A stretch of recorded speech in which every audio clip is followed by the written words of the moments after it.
Bonjour, c'est encore moi. Je continue ma réflexion, là, si vous voulez me suivre un peu. Là.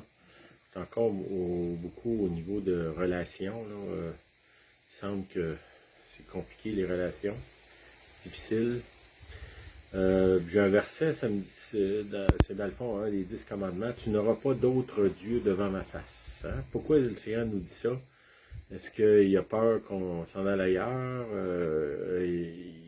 Il est insécure? Je pense pas. Dans le fond, je pense que ce que moi je ressens de ça, c'est qu'il nous dit qu'il veut nous sauver de l'insatisfaction chronique qui nous accable au niveau relationnel. Dans notre recherche du bonheur, trop souvent on cherche au mauvais endroit. Puis aussi, la Bible nous parle d'idole. Hein? L'idole, c'est n'importe quoi qu'on met entre nous et Dieu, ou qu'on cherche à obtenir de cette personne-là, cette chose-là, ce que seulement Dieu peut nous donner. Quand on se tourne vers des personnes, des organisations, des objets, des activités, en croyant que ça va combler quelque chose à l'intérieur de nous, on rentre dans un labyrinthe. Hein, vous savez, c'est quoi un labyrinthe? C'est tu rentres dedans, puis il y a toutes sortes de fausses pistes qui t'amènent dans des cul-de-sac, finalement. Là. Puis je pourrais dire que si je suis dans ce mode-là, le labyrinthe, c'est ma vie,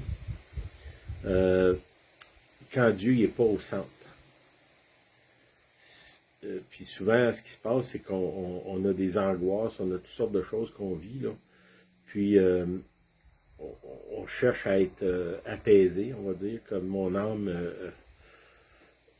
âme troublée soit apaisée. Puis là, ben, qu'est-ce que je fais? Je vais trouver je vais aller vers une organisation, ça peut être le gouvernement, une église, un comité, des objets. Si j'ai une nouvelle auto, si j'ai une nouvelle maison, si j'ai un voyage, si j'ai ça, ça va apaiser mon âme. Ça peut être des activités, je vais courir, je vais faire du vélo, je vais faire du sport, je vais collectionner des choses. Il y a toutes sortes de choses là, qu'on met là, puis qu'on pense que ça va apaiser. Puis je dis pas que ces choses-là sont mauvaises, mais dans le fond, c'est pas là qu'on va trouver notre bonheur ou notre paix ou notre apaisement. Là. C'est souvent, comme je vous dis, si on va se retrouver dans un cul-de-sac. Quand on rentre dans le labyrinthe, dans le fond, je suis perdu, puis je vais à gauche, je vais à droite, puis me trouve devant un mur. Puis souvent, c'est ce qu'on fait, c'est on va dans une organisation, mettons, je vais dans une église, puis là, je me dis, ah oui, enfin, j'ai trouvé.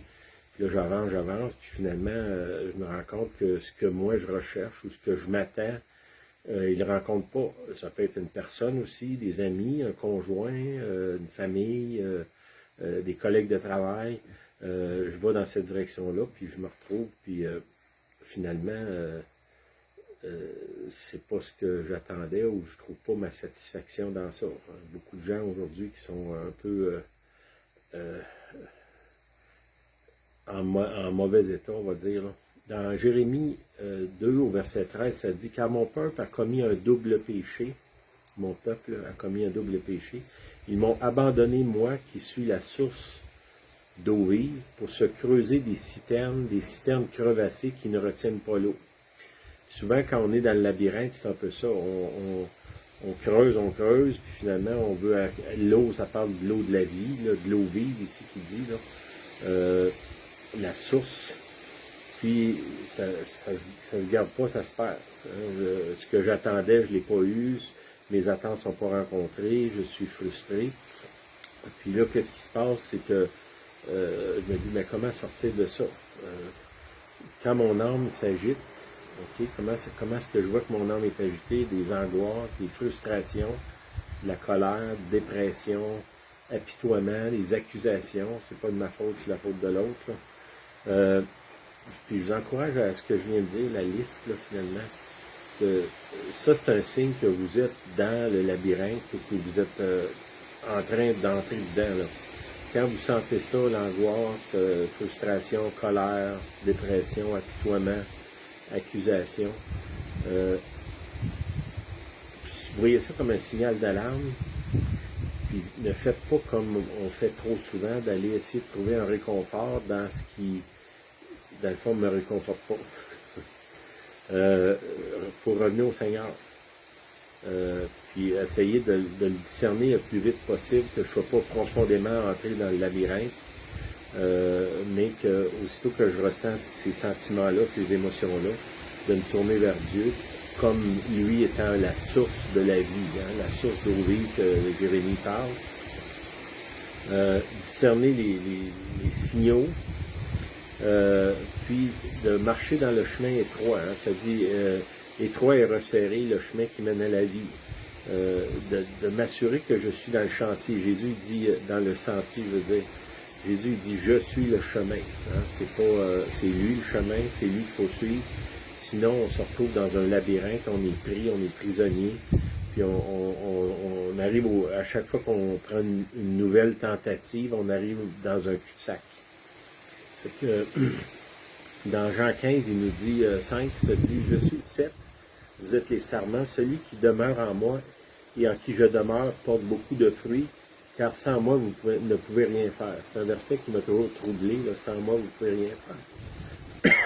Sauf que ce que je vois, c'est que toutes les fois qu'on va ailleurs pour trouver un réconfort, on tombe dans le labyrinthe finalement. Est-ce que ça veut dire qu'on ne doit pas avoir de contact avec les autres? Rien, non. C'est le niveau d'attente. Dieu n'a rien contre le fait que j'achète une nouvelle auto ou que j'ai des amis ou que j'ai un conjoint, que je suis associé dans une église, une organisation. Dieu n'a rien contre ça. Mais de penser que ces choses-là vont combler le vide qui est en moi, c'est une erreur. Puis souvent, on met une pression, des attentes qui ne sont pas raisonnables, puis on est déçu, puis on éloigne les autres. Quand quelqu'un a trop d'attentes envers moi, que je sais que je ne peux pas combler ces attentes-là, qu'est-ce que je fais? Je m'éloigne. Cette personne-là, elle vit comme un rejet. Puis là, souvent, elle va aller vers un autre, puis un autre, puis un autre. Au lieu de... Qu'est-ce qu'on fait trop souvent? Au lieu d'aller vers Dieu, je vais acheter une nouvelle auto, je vais acheter une nouvelle maison, je vais changer ci, je vais changer ça. Toutes ces choses-là qui sont légitimes, mais qu'on doit comprendre que c'est limité. Fait que j'aimerais ça qu'on finisse avec une prière. Seigneur, je te demande pardon parce que j'ai erré dans le labyrinthe en cherchant, en creusant des citernes qui sont crevassées. Seigneur, je te demande de me pardonner. Seigneur, je te demande de m'aider à sortir du labyrinthe.